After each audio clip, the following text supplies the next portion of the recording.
Look at a modern command center. You'll see operators guiding drones by satellite, analysts monitoring encrypted signals, and generals watching a live digital map of the battlefield. It is a world of hypersonic missiles, cyber warfare, and artificial intelligence. It feels sterile, immediate, and overwhelmingly technological. Now look at a map of a battle fought 2,000 years ago. You'll see hand-drawn lines representing spearmen, cavalry, and archers moving over dusty hills and plains. It feels primitive, brutal, and distant. These two worlds seem to have nothing in common. But what if I told you they are nearly identical? What if I told you that the code running 21st century warfare was written in the Bronze Age? The technology has changed, but the ideas have not. The human brain, the principles of psychology, the geometry of a trap, and the logic of attack and defense are timeless. The tools are different, but the rulebook is the same. The perfect trap, designed by a Carthaginian general in 216 BC, is the same maneuver that decided the 1991 Gulf War. The principle of asymmetric warfare, perfected by a Roman dictator to save his republic, is the exact same doctrine used by insurgents in Afghanistan and Vietnam. The concept of deception, outlined by a Chinese philosopher 2,500 years ago, was the single most important weapon of D-Day, and it's the primary objective of modern cyber warfare. Today, we are peeling back the high-tech skin of modern combat to reveal the ancient skeleton beneath. We will show how 4 ancient battle plans, 4 timeless ideas, are not just relevant, they continue to dominate today's battlefields. Our first strategy is perhaps the most brutal and most elegant tactical maneuver ever conceived. It's the dream of every general, not just to defeat an enemy but to annihilate them. It is the double envelopment, or the pincer movement. And its textbook execution happened on a hot, dusty plain in southern Italy in 216 BC. The battle was Cannae. On one side, you had the Roman Republic, the rising superpower of the Mediterranean. They were pragmatic, stubborn, and incredibly powerful. On this day, they fielded the largest army they had ever assembled, over 80,000 men. Their plan was simple: form a deep, massive block of infantry and smash through the enemy center like a human battering ram. On the other side, you had their mortal enemy, Hannibal Barca of Carthage. Hannibal was outnumbered, deep in enemy territory, and a tactical genius. He knew he could not stop the Roman battering ram, so he decided to catch it. Hannibal's plan was a masterpiece of psychology. He placed his weakest troops, Spanish and Gallic infantry, in the very center of his line and bowed it outward toward the Romans. On his flanks, hidden from view, he placed his best, most disciplined African infantry. On the far wings, his superior cavalry. The battle began. The massive Roman legions surged forward, just as Hannibal predicted. They smashed into his weak center, and just as Hannibal ordered, his center began to retreat. To the Roman commanders, it looked like a rout. They smelled blood and ordered their men to charge faster and deeper into the collapsing pocket. But it wasn't a collapse, it was a funnel. Hannibal's center was intentionally giving way, pulling the entire Roman army into a U-shaped bag. The Romans, packed shoulder to shoulder, lost all cohesion and became a single, surging mob. Then the trap sprung. On the wings, Hannibal's cavalry shattered the Roman horsemen and looped around to seal the back of the trap. The Roman army was now completely surrounded. Then Hannibal's elite African infantry on the flanks, who had not moved an inch, turned inward and smashed into the unprotected sides of the Roman legion. The trap was closed. The annihilation began. By sunset, over 50,000 Romans were dead.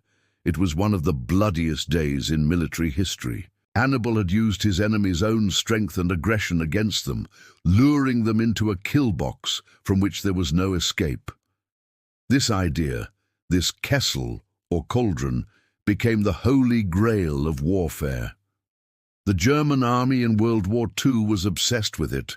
Their blitzkrieg was not just about speed, it was about achieving strategic envelopment. The entire invasion of France in 1940 was a massive pincer, and the battles at Kiev and Stalingrad on the Eastern Front were Cannae on a monstrous scale, trapping hundreds of thousands of soldiers. But its most perfect modern example, the 1991 Gulf War. Saddam Hussein's Iraqi army was dug into deep defenses in Kuwait, expecting a frontal assault. But the Allied commander, Norman Schwarzkopf, was a student of Hannibal. He launched a diversionary attack on the front, fooling the Iraqis into thinking he was taking the bait. Meanwhile, he sent the entire US 7 Corps on a massive secret left hook, a 200-mile flanking maneuver deep into the Iraqi desert, completely bypassing the main defenses. They looped behind the Iraqi Republican Guard, cut off their escape, and just like Hannibal's cavalry, sealed the back of the trap. The Iraqi army, thought to be the fourth largest in the world, was annihilated in 100 hours. It was a perfect technological echo of Cannae. The pincer was just bigger. The principle of luring an enemy into a fatal pocket remains one of the most dominant and most final plans in all of warfare. Our second concept is not a trap, it's a punch. It's the art of refusing to fight the enemy's fight and instead concentrating all your power on one single decisive point. It is the oblique order, and it was invented by a Theban general named Epaminondas at the Battle of Leuctra in 371 BC. At the time, the Spartans were the undisputed masters of land warfare. Their phalanx was a machine of professional, hardened killers. Their standard tactic was to place their best troops on the right flank, the flank of honor. Every army knew this, and they would array their own troops in a balanced line to counter it. Epaminondas, leading the Theban army, knew he couldn't win a traditional balanced fight, so he didn't. He reinvented the battlefield. He looked at the Spartan line and decided to fight only one part of it. He took his best troops, the sacred band of Thebes, and massed them on his left flank, directly opposite the Spartan elite. But he didn't just match them, he massed them to an absurd degree. While the rest of his line was the standard 8 ranks deep, his left flank was a monstrous 50-rank-deep column of men. His center and right flanks, meanwhile, were ordered to hold back, to advance obliquely or at an angle, and to simply not get involved. The battle began. The Spartans, seeing the strange formation, were confused. Before they could adjust, Epaminondas's 50-rank-deep super phalanx slammed into their right flank. The effect was devastating. The sheer mass and momentum of the Theban column didn't just stop the Spartans, it shattered them. It drove through their line like a spike, killing the Spartan king and their elite guard. The rest of the Spartan army, seeing its unbeatable heroes broken and their king dead, lost all courage and fled the field. Epaminondas had won by refusing to fight a fair fight. He had identified the enemy's center of gravity, their elite flank, and applied overwhelming concentrated force to that single point while economizing his strength everywhere else. This idea would be lost for centuries until it was rediscovered by a king who would use it to forge a new nation, Frederick the Great of Prussia. In the 18th century, Frederick's small Prussian army was consistently outnumbered by the Austrians, French, and Russians. He couldn't afford to fight fair. He drilled his troops mercilessly in rapid marching, allowing him to swing his entire army to one flank and smash his opponent's line, just like Epaminondas, before they could react. But the principle's most famous application, the German Blitzkrieg. The Blitzkrieg of 1940 was not a general attack. It was a pure, modern version of the oblique order. The Germans called this single point of impact the Schwerpunkt, or focal point. They identified a weak sector in the Allied line, the Ardennes forest, and punched all of their armored panzer divisions through that one spot. While the rest of the front was quiet, this armored fist broke into the rear, severed all communication and supply, and caused a total strategic collapse. It wasn't a line of tanks. It was a 50-rank-deep phalanx, reborn in steel. Today, every military in the world operates on this principle. It is the core of modern combined arms doctrine. Identify a critical vulnerability and apply overwhelming concentrated force to it. Our third ancient plan is different. It's a strategy for when you are outmatched, when you are on the verge of annihilation, and when victory seems impossible. It is the strategy of winning by not fighting. This is the Fabian strategy, named for the Roman general Quintus Fabius Maximus. The year is 217 BC, just after Hannibal's other great victory at Lake Trasimene. Rome is in a state of blind panic.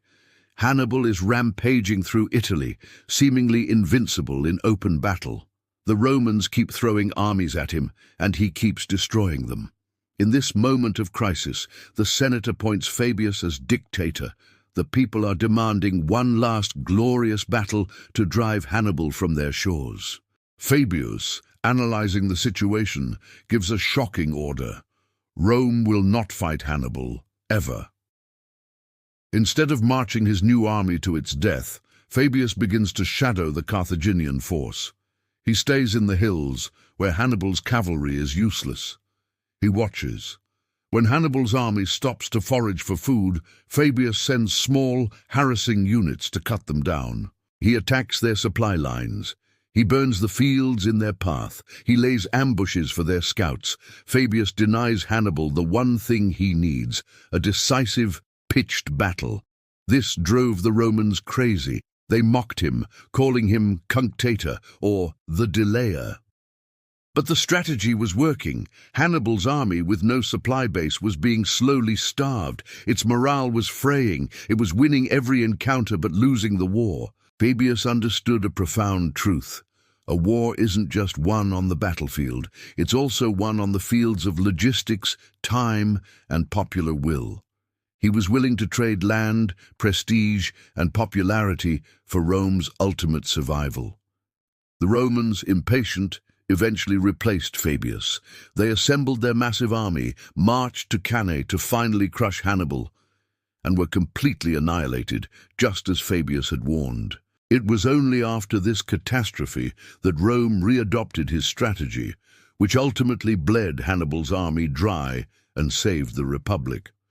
This strategy of attrition, of hit-and-run attacks, of avoiding an enemy's strength and attacking their weakness, has a modern name. We call it asymmetric warfare. It was the exact strategy George Washington used against the British Empire. Washington, a great admirer of Fabius, knew he could not beat the British redcoats in a fair fight, so he didn't. He retreated, harassed, and attacked their supply lines. He understood that he didn't need to beat the British army. He just needed to keep his own army in existence long enough for the British to tire of the war, and it is the entire playbook for modern insurgency. The Viet Cong in Vietnam, the Mujahideen and Taliban in Afghanistan. These groups could never hope to defeat the United States military in a conventional battle. They never tried. They used IEDs, ambushes, and rocket attacks. They attacked logistics, not armies. They hid among the populace. They understood that their true battlefield was American public opinion, and their true weapon was time. They were all playing by Fabius's rules. They were willing to lose every battle, so long as they could outlast their opponent's will to fight. In the 21st century, the Fabian strategy is more dominant than ever. Our first three strategies were about how to fight. Our final one is about the mind of the fighter. It is the philosophy that makes all other plans possible. It comes from 5th century BC China and the philosopher general Sun Tzu. In his book, The Art of War, Sun Tzu wrote the defining rule of combat. All warfare is based on deception. Appear weak when you are strong, and strong when you are weak. When we are near, we must make the enemy believe we are far away. When far away, we must make him believe we are near. Hold out bait to entice the enemy, feign disorder, and crush him.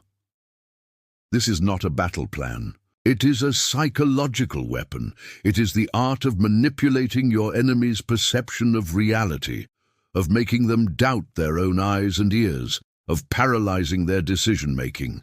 And its greatest ever execution happened in 1944. It was called Operation Fortitude.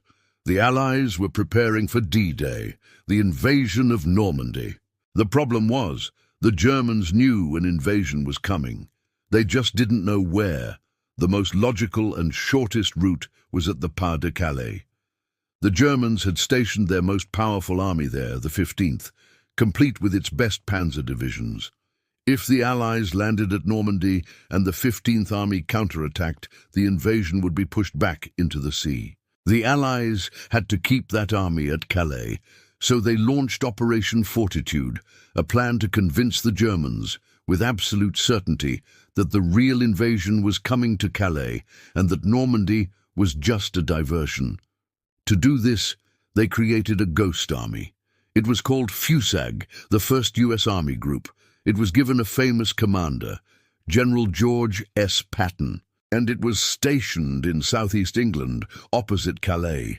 But it wasn't real. The Allies built hundreds of inflatable tanks and dummy aircraft and parked them in empty fields. They built fake supply depots and plywood landing craft.